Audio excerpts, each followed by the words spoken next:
Right, सबसे पहले तो happy Valentine day. Thank you Thank so you so much. much. सो इस बार का जो वैलेंटाइन डे होने वाला है वो आप लोगों की तरफ से कितना लाइक रोमांटिक होने वाला है, एंड क्या कुछ स्पेसिफिक प्लानिंग आप लोगों की तरफ से होने वाली है? रोमांटिक तो डेफिनेटली होगा, हमारा हर एक दिन रोमांटिक होता है, मगर due to the corona virus pandemic इस साल हम वैलेंटाइंस डे घर पे ही मनाएंगे। और पराग मेरे लिए कुक करने वाले हैं, so we are going to have a little candle light dinner at home, और फिर हम स्नगल अप करके कुछ मूवीज देखेंगे, टीवी देखेंगे। We'll spend a romantic evening together. तो पराग भी कुछ ऐसे सस्पेंस रखा हुआ है आपने कि यार ये सस्पेंस कुक करेंगे आप इनके लिए या इनका फेवरेट फूड्स जो कुछ भी? या सस्पेंस रखना तो मतलब मैंने छोड़ ही दिया 10 साल से, आज तक एक भी सरप्राइज सक्सेसफुल नहीं हुआ है। मुझे पता चल जाता तो है। अभी तो सरप्राइज मैंने सोचना भी, प्लान करना भी बंद कर दिया है, लेकिन बेबी मरते दम तक कोशिश तो करूंगा। एक बार तो सरप्राइज करूंगा आपको। ऑफ कोर्स यार, कुछ जो भी इनको पसंद है वो मैं कोशिश करूंगा अच्छे से कुक करूं, और साथ में हम लोग बैठेंगे, बातें करेंगे, क्योंकि बहुत टाइम हो जाता है कि हम लोग साथ में बैठ के बात नहीं कर पाते हैं बिकॉज ऑफ आवर वर्क। तो उस दिन आराम से पूरा दिन बैठ के बातें करेंगे, मैं उनको निहारूंगा। वो तो आप अभी भी कर रहे हैं। You know today is promise day, so ऐसे कुछ प्रॉमिस डे। मैं पराग से ये प्रॉमिस करती हूँ, मैं उनको कम डांटूंगी। और मैं आपको ये प्रॉमिस करता हूँ कि आपको डांटने का मौका ही नहीं दूंगा।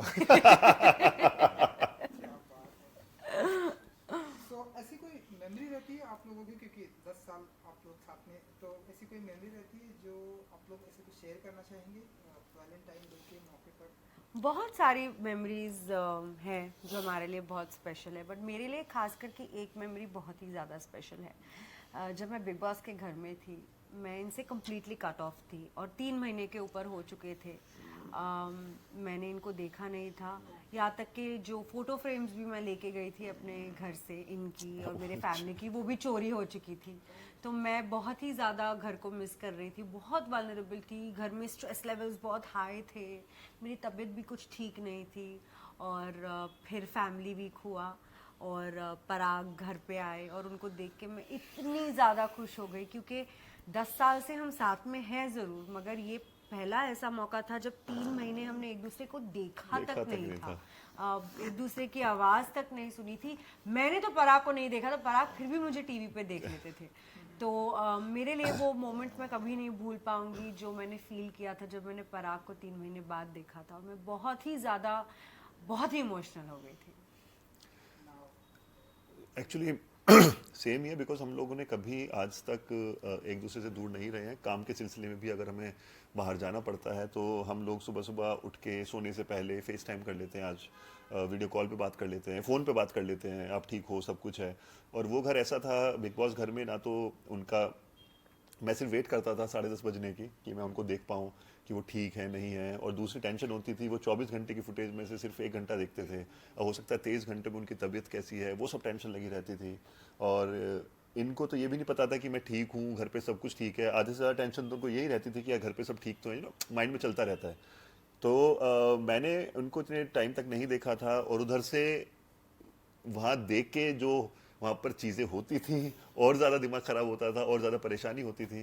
तो जब मैं बिग बॉस घर में गया, इनको देख के मतलब मैं पागल हो गया था और ओवरवेलम था और इमोशनल था बहुत ज़्यादा। तो वो फीलिंग कभी लाइफ में ना तो डिस्क्राइब कर पाऊँगा, it's very it's very difficult to difficult to describe. Describe वो जो फीलिंग थी। और दूसरा और है जो हमारा बहुत फेवरेट पल है मेरे लिए, हम लोग अपनी एनिवर्सरी पे पेरिस गए हुए थे, first wedding first wedding anniversary. Anniversary. तो वहाँ पर आईफिल टावर के नीचे उस दिन उस इवनिंग में एक्चुअली उन्होंने एक प्लान किया था, पिकनिक प्लान किया था। तो वहाँ पे इन्होंने बोला, मैं एक्चुअली इन्होंने बोला कि आप जाओ ना, कुछ आप घूमो फिरो। वहाँ बास्केटबॉल खेल रहे थे कुछ लोग, इन्होंने बोला आप बास्केटबॉल पसंद है, आप जाके खेलो।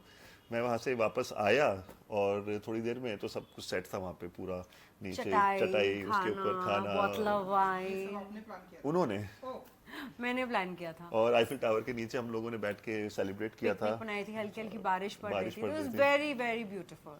बहुत रोमांटिक था वो, बहुत यादगार है वो पल। वहाँ कुछ प्रॉमिस किया था आपने, आप लोगों ने एक दूसरे को ऐसे? हमने डेफिनेटली वहाँ एक दूसरे को ये प्रॉमिस किया था कि हम मेमोरीज क्रिएट करेंगे करेंगे। और खूब ट्रैवल करेंगे साथ में, दुनिया देखेंगे एक साथ, और अब हम दुनिया के अलग अलग कोने में जाके एक नई नई मेमोरीज बनाएंगे। एंड आप में से सबसे ज्यादा रोमांटिक कौन है, अगर बता सके आप? हाँ वो थोड़ा मैं हूँ पर आप कुछ ज़्यादा ही रोमांटिक है। ब्यूटीफुल ब्यूटीफुल कमेंट मिलते हैं पराग जी। हाँ सो यार भाई ऐसी बीवी हो तो कौन रोमांटिक नहीं होगा आदमी शायर ना हो तो भी शायर बन जाता है यार अच्छा, फर्स्ट डे पहली मुलाकात ऐसे कुछ याद है? हाँ I हाँ know 10 एक एक साल चीज़ याद 10 हाँ, साल मुझे तो पूरा वाकया मेरी आंखों के सामने मैं एक हमारी कॉमन फ्रेंड है उन्होंने डिनर गेट टुगेदर रखा हुआ था तो उनके घर पे ये ऑलरेडी पहले से थी मैंने जब दरवाज़ा खोला एंटर करते सामने एक लड़की बैठी थी जिन्होंने वाइट टॉप पहना हुआ था और वाइट शॉर्ट्स पहने हुए थे और बिल्कुल परी लग रही थी और मैं तो देखते ही हिल गया था हिल गया वायलिन बजने लगे थे देखा जो तुझे यार दिल में बजी गिटार वायलिन सब इंस्ट्रूमेंट बजने लगे थे और ऐसा लग रहा था कि इनके बाल उड़ रहे हैं स्टॉर्म फैन लगा दिया है किसी ने तो फुल फिल्मी था मेरे लिए तो लव एट फर्स्ट साइट था और बस मैं कोशिश करने लगा कि इनसे कैसे बात करूं यार बिकॉज मैं तो एक छोटे से कस्बे का लड़का हूं यार और इंग्लिश भी ओके ओके बोलनी आती थी और ये बॉम्बे की लड़की वो भी शिफाली जरी वाला इतनी सोफिस्टिकेटेड मुझे तो पहले से लगता था कि मेरी लीग से बाहर है यार लेकिन वहाँ कोशिश की देखा ओवर हियर कर रहा था कन्वर्सेशन मैंने कहा नहीं यहाँ तो इंटेलिजेंट बातें हो रही मेरे कुछ नहीं मतलब तो एक जगह इन्होंने बात करनी शुरू की फिटनेस की मैंने सुनाई दिया फिटनेस मैंने कहा ये तो अपना है मैं कूद गया कन्वर्सेशन में कि दिल मजबूत करके कूद गया वहाँ से हमारी थोड़ी आइस ब्रेक दोस्ती हुई शुरू हुई। हमने बातें करना शुरू किया नंबर फ्रेंड से ले लिया मैंने ओके, हाँ वो तो हो जाता हाँ तो फिर इनको फिर ऐसे कर करके हमारा पर मैंने इनको बहुत तरसाया था वैसे। है। मतलब उस टाइम आपको ऐसी फीलिंग आ गई थी कि ये आपको ऐसे- लड़कियों को हमेशा ना लड़कियों को गॉड गिफ्ट होता है हमको हाँ, वो पता तो चल जाता है कि ये थोड़ा ट्राई मार रहा है और फिर हम नखरे करती हैं वैसे अंदर से अट्रैक्ट तो डेफिनेटली मैं हो गई थी मगर इतने इजीली थोड़ी मैं जाहिर करूँ तो मैंने काफ़ी महीनों तक इनको लटका के रखा फिर हमने डेटिंग शुरू की फिर हम साथ में रहने लगे और फिर शादी नहीं, आपने अभी बताया कि मैंने बहुत तड़पाया इन्हें, तो जी बहुत ज़्यादा तड़पाया मतलब ये आप बताना चाहेंगे? पराग हाँ, जी को बताइए। ज़्यादा better और यार मैं तो वो तड़पने में आप भी हैं ना? मैं तो मुझे नहीं लगता कि उन्होंने कभी तड़पाया मुझे यार अच्छा, ये मुझे तो वो भी- मिलना चाहते थे मुझसे मैं हाँ, कहती मतलब- रहती थी कि मैं बिजी हूँ मैं नहीं मिल सकती और मैं फोन पे भी मतलब तो बेबी 4 कॉल करते थे तब 5वां कॉल प्यार मैं आसानी उठाती से मिल थी। जाए फिर कदर नहीं होती ना हाँ उसकी तो मैंने तड़पाया थोड़ा agree, इनको। agree. Alright, तो क्योंकि आप लोगों ने बिग बॉस की बात की तो आप तो लास्ट टाइम बिग बॉस का पार्ट भी थे तो इस बार कुछ फॉलो कर रही हैं आप? जी मैं देख रही हूँ Bigg Boss first time as an audience और बहुत ही इंटरेस्टिंग मोड पे आ चुका है game and I think finale की ओर जा रहे हैं हम और मेरे फेवरेट है रूबीना और राहुल और बहुत नेक टू नेक हैं दोनों के फैंडम्स भी बहुत स्ट्रॉन्ग है दोनों बहुत अच्छा गेम खेल रहे हैं and I very excited to know who wins this season. आप कुछ फॉलो कर रहे हैं? मैं इनके थ्रू सुनता रहता हूँ कभी कभी मौका मिलता है देख लेता हूँ अच्छा है बहुत इंटरेस्टिंग है राखी के कुछ क्लिप्स आते रहते हैं उनको देख के राखी बहुत एंटरटेनिंग है उन्होंने बहुत एंटरटेन किया लोगों को बट हाँ ऑफ कोर्स मुझे लगता है कि जो वहाँ स्ट्रॉन्गेस्ट कंटेंडर्स जो हैं At this time. Rubina Rahul and मुझे एली भी लगता है एली बहुत सुलझा हुआ बहुत अच्छा गेम खेल रहा है चलिए, सो हम अपने वैलेंटाइन डे पे अगेन आ जाते हैं कि आई नो मैंने ढेर सारे इंटरव्यू सुने तो आप लोगों ने बताया कि एवरी डे आप लोगों के लिए वैलेंटाइन डे होता है। सो 14th ऑफ फेब्रुअरी ऐसा कुछ स्पेसिफिक प्लानिंग आप लोगों के लिए है एंड कोई ऐसा सरप्राइज ऐसा कुछ जो आप लोग करने वाले हैं? नहीं नॉट अ सरप्राइज क्योंकि कोरोना वायरस का पेंडेमिक फैला हुआ है तो हम घर पे ही रहेंगे और सरप्राइज ये होगा कि I would like to know what Parag cooks for me because उन्होंने मुझे प्रॉमिस किया है कि that he will cook for me and we'll have a candle light dinner at home और फिर हम स्नगल वगल करके पिक्चर Picture देखेंगे देखेंगे। कोई रोमांटिक सी so a nice quite fun evening at home is what we are planning.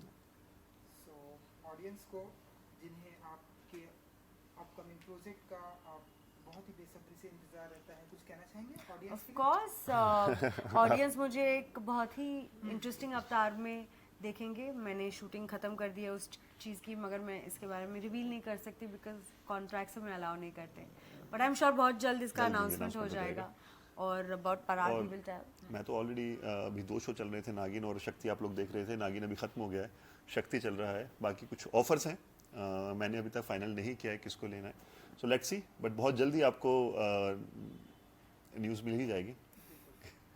Thank you so much. Thank you Thank so you, much. thank you. Happy Valentine's Day. Happy Valentine's Day. Happy Valentine day. Thank you. Thank you. Thank you, guys. इसको मैं Yeah, I think we should take a Abhi, you break can- and take him down. Done, na?